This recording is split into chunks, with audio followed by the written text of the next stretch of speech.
Əzizlərim, İranda 500 mindən çox türk yoxdur. Ola bilər 600-700 min olsun. Yəni 1 milyona çatacaq belə türk yoxdur. Özünə türk deyən yoxdur.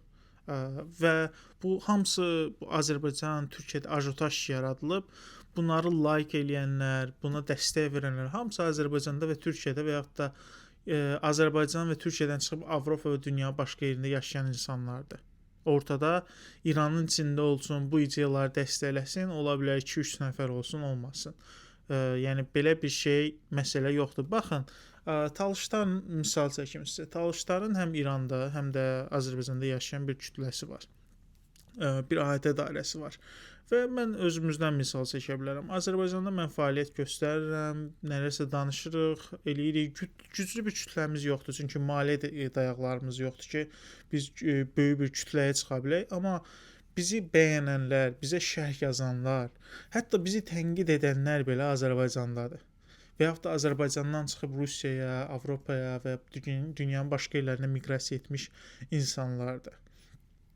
Amma baxın, bu İran Azərbaycanı filan deyirlər də, bu türkçü separatçılara aid səhifələr var. Məsəl üçün götürün Günas TV-ni.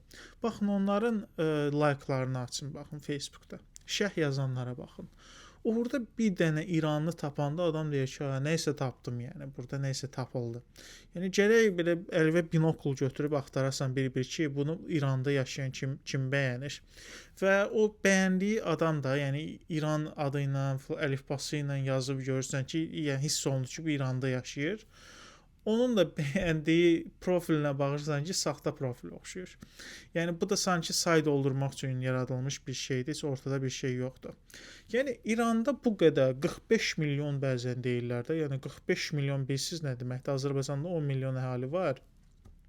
Onun 2 milyonu, 3 milyonu özünə türk deyir, baş beynimiz gedir bütün gün ki, dövlət bunların arxasındadır, dəstəkləyir deyənə ömrümüzə, günümüzə oturublar. 45 milyon bilsiz nə deməkdir? Yəni Azərbaycanda buna Günas TV-yə misal üçün 300-400 like gəlirdisə, bu İrandakı 45 milyondan nə bilim 5000, 6000 like gəlməli idi. Amma tam əksini görür. Yəni İrandan heç bir reaksiya yoxdur. İranda yaşayan deyirlər ki, 45 milyon türk var.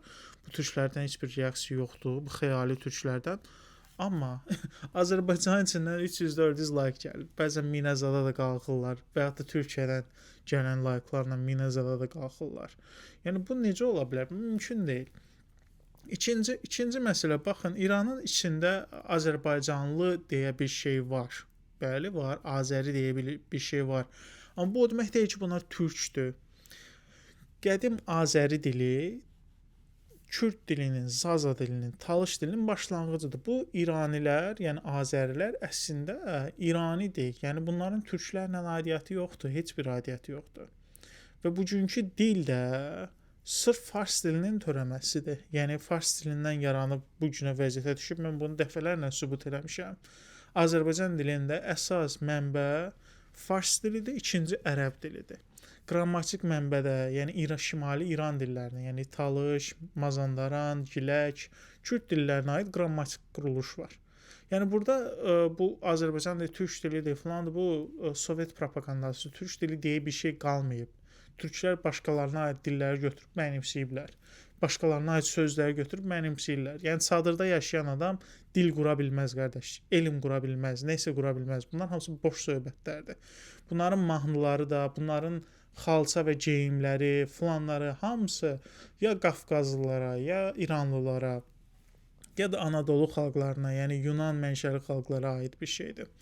Baxın, belə bir şeyin mümkün olması üçün yenə deyirəm, İranda 45 milyon deyirlər, bəzən 10 milyona da salırlar ki, ədalətlidirlər. Bəli, İranda rəsmi olaraq, yəni etibarlı mənbələrdə göstərir ki, 10-11 milyon azərbaycanlı var. Amma bu o demək deyil ki, bunlar türkdür.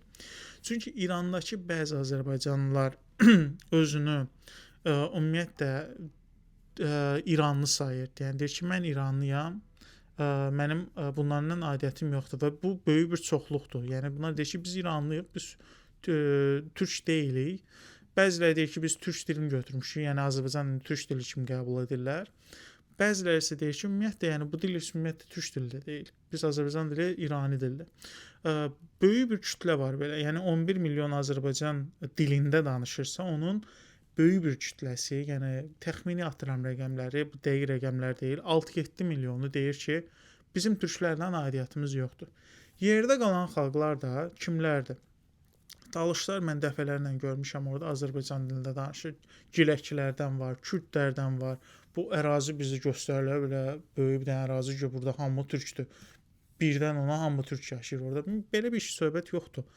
Və bunlar Azərbaycanca danışır, həm öz dillərini danışır, həm də Azərbaycanca danışır. Bəziləri ümumiyyətlə Azərbaycanca bilir. Hətta çox talışçı adamlar var. Mənim kimi, mən necə Azərbaycanda misal üçün öz dilimi bilmirəm, Azərbaycanca danışıram, onlar da elə. Və istəyə bilərsiniz ki, bu necə mümkün olub? Talışların güclü mədəniyyəti varsa niyə Azərbaycanca danışırlar? Qardaş, bu güclü mədəniyyət söhbəti deyil. Bu Sovetlərin təsiri idi. Sovetlər İranı 40 il davamlı olaraq 1930 və 70-ci illər arasında 40 il davamlı olaraq Azərbaycançılıq, türkçülük, indi gördüyünüz propagandalar var. Bunların hamısı Sovetlərdə yaradılıb. Hamısı A'dan Z'yə, hamısı Sovetlərdə yaradılıb və bu propaganda altında tutulub. Ora çoxlu qəzetlər, pul, siyasi insanlar ixrac edilibdir, kəşfiyyatçılar gedibdir, radio yayımlanıb ki, ora gedib düşüb, hətta televiziya yayımlanıb ki, ora propaganda müdaxiləsi edibdir. Amma əvvəl radio daha güclü bir maşın idi. Orada Rusiyanın, SSR-nin, Moskvanın maliyyəsi ilə məktəblər açılıb, gizli məktəblər açılıb ki, insanlara Azərbaycan dili öyrədilsin. Yəni bu böyük bir arxasında dünya gücünün, Sovetlər əvvəl Amerikadan da güclü idi, dünyanın bir nömrə gücü idi. Böyük bir dünya gücünün təsiri ilə bu yaradılıbdır. Bu yəni təbii bir proses deyil. Çoxları düşünür ki, bu təbii bir prosesdir. Və adamlar da deyir ki, qardaş, mən deyiləm də, türk deyiləm, Azərbaycanlı da deyiləm. Mən misal üçün talışam, kürdəm, giləkəm, Mazandaranlıyam. Yəni burada da türklər uduzurlar. Ortada biraz kütlə qalır. Misal üçün bunlar da əsasən hardadır? Təbrizdə biraz varlar, biraz da Ərdəbildə varlar. Onda o demək deyil, bütün Təbriz türkçüdür, bütün Ərdəbil türkçüdür. Yox, belə söhbət yoxdur, qardaş. Bunlar orada varlar. Bunların da böyük bir elit kəsimi, yəni ki, elit kəsimi biznesmenlərdən ibarətdir. Yəni burada sizə deyim ki, ağzı söz tutan, danışmağı bacaran, ideya verməyə bacaran adam yoxdur. Bu elit kəsim dediyimdə ancaq biznesmen, pul məsələsi üçün ortadadır. Onların da yəni bilinmir həqiqətən türkdür yoxsa yox. Sırf Azərbaycanla, Türkiyə ilə rahat ticarət əlaqələri qursunlar deyənə və yaxud da misal üçün Əjdər Tağzadə kimi adamlar var ki, bunların öncül adamları sayılır. Azərbaycan və Türkiyədən pul yesin deyənə bu məsələdədirlər. Qutardı. Ortada başqa adam yoxdur. Bunların mən bir çox platformalar var. Misal üçün Clubhouse Radio kimi bir platformadır. Hamı öz sözünü deyir. Orada yığışan adamlarına baxıram, yəni saylarına baxıram. Bəzən 300-400 adam ilə yığışır, 20 adam yığışır, 30 adam yığışır. Baxıram onların danışdıqlarına, qardaş, yəni belə bir toplum bizim nəyimizə lazımdır? Yəni adama deyərlər. Bu məsələnin bir tərəfi, yəni ortada belə bir söhbət yoxdur, süni yaradılıb. Bu məsələnin bir tərəfi. İkinci məsələ, qardaş, bu türkçülər Azərbaycanda, Türkiyədə və yaxud da Türkmənistanda, digər ölkələrdə nə pox yedi ki, gəlsinlər indi də İranda bir dənə də bir özlərinin respublikasını yaratsınlar, orada nə isə eləsinlər. Tutalım ki, lap orada, lap deyək ki, 100 milyon türk var. Yaxşı, sən orada neyəcəksən? Bax, bu reallıqda neyəcəksən? Azərbaycanda neynədir? Öz insanlığı qoruya bilirsən? Yox. Öz insanlığı normal yaşada bilirsən? Yox. Demirəm, amma ən yaxşı səviyyədə. Normal yaşada bilirsən? Yox. Türkiyəyə baxın. Türkiyə bunların ən öncül modelidir. Türkiyəyə qərbdən hər cür dəstək var. NATO arxasında qrantlar axır ora, böyük kreditlər ayrılır, maliyyə kreditləri. Türkiyə nə gündədir? Nə gündə? Bu dəqiqə baxın. Türkiyə it günündədir. Baxın, Avropanın ən kasıb ölkəsi, Avropa Birliyinin ən kasıb ölkəsi Bolqarıstandır, ən kasıb yaşayan. Bolqarıstanın adam başına ümumi gəlir vergi deyirəm. Gəliri, ümumi milli gəliri Türkiyənin ümumi adam başına milli gəlirindən, ÜDM-dən artıqdır. Təsəvvür edirsinizmi? Artıqdır.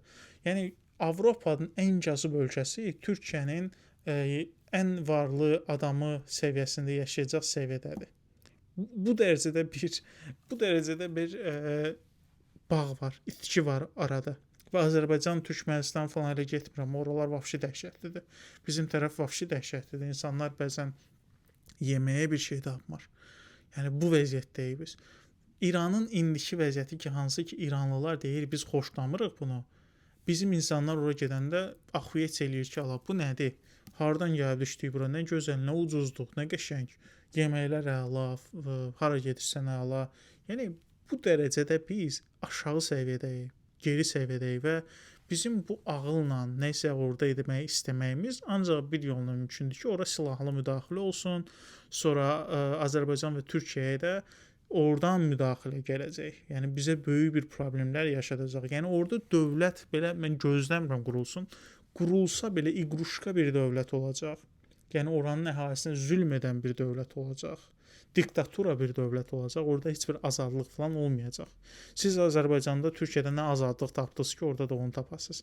Mümkün deyil. Nə onlara dəstək verənlər, yəni Türkiyə və Azərbaycan əsas dəstək verir. Bir normal sistem yarada bilməyib.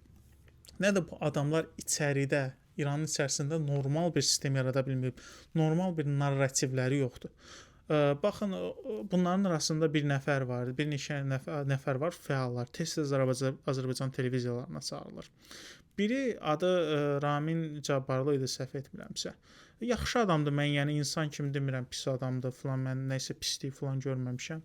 Mən o insanla müxtəlif müzakirələrdə olmuşam. Yəni onlayn müzakirələrdə olmuşam, danışmışam. Onun müsahibələrində də baxmışam. Bu adam çağırılır misal üçün Sevinc Osman qızının verilişinə və adama çox belə sadə şablon suallar verilir. Yəni elə suallar verilir ki, yəni bu sualın altından çıxmaq lazım deyil də. Yəni bəlkə də müsahibədən qabaq göndəriblər ki, biz sənə belə bir sual verəcəyik. Və bu adam çox rahat bir vəziyyətdə danışır, yenə də məşhurlaşa bilmir. Profilinə baxırsan, heç bir şey yoxdur. Nə Twitterdə, nə bir şeydə güclü bir işi yoxdur. Backgroundda bəzi işlər var, ki, insan haqları ilə falan bağlı nəsə işlər gördüyü deyilir, amma orada da güclü bir şey yoxdur. Yəni böyük bir maliyyə axır onun qucağına bir şey də bilmir. Yəni bu sizin ən istedadlı adamınızdır. Yəni o sizin ən istedadlı adamınızdır. Talışların Rusiya bazarında hansısa bir talış, kartof satan talış var ha. Gətirim onu Ramil Cabbarın özbəüz qoyum, onu debatda yeyər. Yəni bildiyin debatda məntiqlə bağlayar o adamı. Yəni bu dərəcədə aşağıdırlar. İnsanlıq olaraq aşağı demirəm, amma mənə pis başa düşməyin. Savad olaraq aşağıdadırlar. Yəni bu insanların bu qədər şəraitlə, bu qədər pulla bir şey də bilmirsəz, bunlar necə dövlət qura bilər? Bunlar necə bir şey edə bilər? Bu hamısı nağıl, boş söhbətlərdir. Azərbaycanlılar öz məsələlərinə köklənməlidir. Belə ucuz söhbətlərə getməməlidir. Belə təxribatlara getməməlidir. Bizə ölkəmizin içində nə isə qurmaq lazımdır.